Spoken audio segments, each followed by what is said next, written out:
everyone, welcome to another edition of Áines Tales from the Hearth. So it's actually Sunday, I'm recording this today. Hopefully we'll get it uploaded in time for you guys. It's kind of wild and windy out today.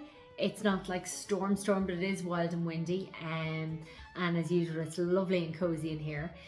And as the name goes by Tales from the Hearth, this is the original hearth of the kitchen of Trohanny Cottage kitchen, or Mayo House as it would have been known.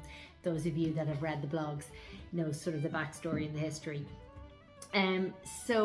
Today I'm actually going to do a poem. It's quite a short one, but I think it's quite a nice uplifting little poem, and plus it's very relevant to the cottage. It just came into my head one of the evenings I was in here cleaning, and there was a storm blowing outside, and as I like to do, I like to imagine life as it was here, maybe in the late sort of 1800s, early 1900s, when that fire would have been lit on the floor, and when there would have been a group of people like the members of the household and whoever was passing by would have sat around this fire, probably smoking tobacco. As you can tell from the original beams up here, there's layers of tobacco and smoke from the fire. So this fire here on the floor would have been going 24/7. These old houses would have always had heat in them to keep them dry. So fire would have always been lit constantly. And this house in particular, this cottage, was known as being a Caillean cottage, as it would have been called. So Caille, as people know, Caille's a singing, dancing party get together.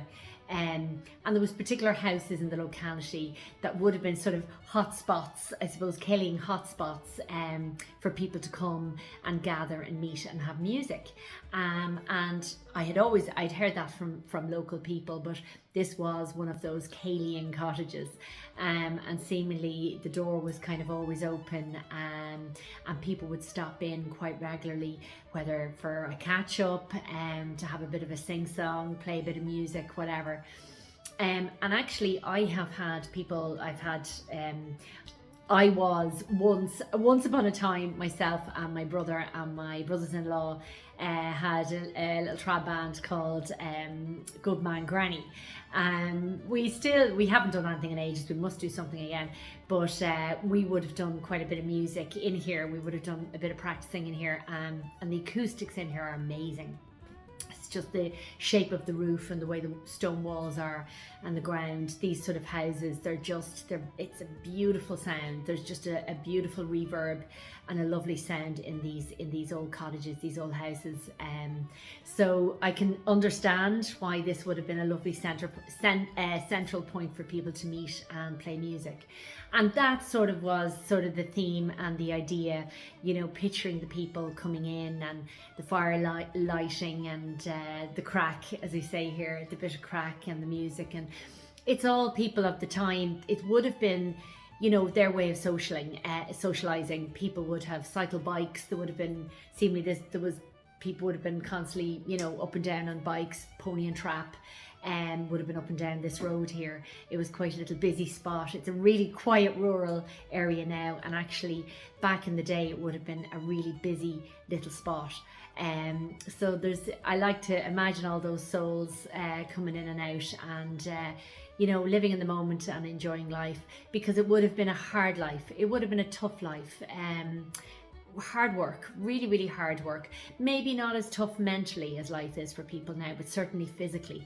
I know people romanticize it, and I get that, because there would have been parts of it that would have been very beautiful in its simplicity, very simple. A simple life, but a tough life, and people forget that how tough a life it was. So when they had those times to just let loose and relax, and get together, and often probably how couples met, it was these sort of Cailleys that couples actually got together and got to meet up. It would have been that, or probably Sunday Mass or whatever. So it's a lovely sort of a feeling to be in a building that has had that sort of past activity, and you get a lovely energy and a lovely feeling about it if you sit and just think about it and take it in. And so this is what came to me after thinking about that. So look, I hope it's short but sweet, and I hope you all enjoy it. The Fiddler's Tune. Ara, come in from that rain and storm. The tea is wet, the fire's warm. We'll throw on plenty sods of peat. Sit down, relax, and warm your feet. And with the sup to heat your throat, take out the fiddle, throw off your coat. And as the clouds roll past the moon, we'll dance and sing to the Fiddler's Tune. Hope you enjoyed that, guys. As I said, short and sweet, but probably makes a nice change from some of the longer ones. And I think if you listen to that and just imagine where we are and what it would have been like back in the day, as I said, it's a nice feeling. So look, I hope you are all keeping well. I hope you're having a nice weekend. For those of you in Ireland, it's a bank holiday weekend in honour of St. Bridget's Day. So it's a bank holiday day tomorrow, Monday. So I hope you're all enjoying your time off, and hopefully I'll meet up with the rest of you, speak to the rest of you very soon for Áine's Weekend Waffle on Friday, and for another Tales from the Hearth next week. From me, Áine, and all the gang here, the Welcoming Committee at Trohanny Cottage, will say slán.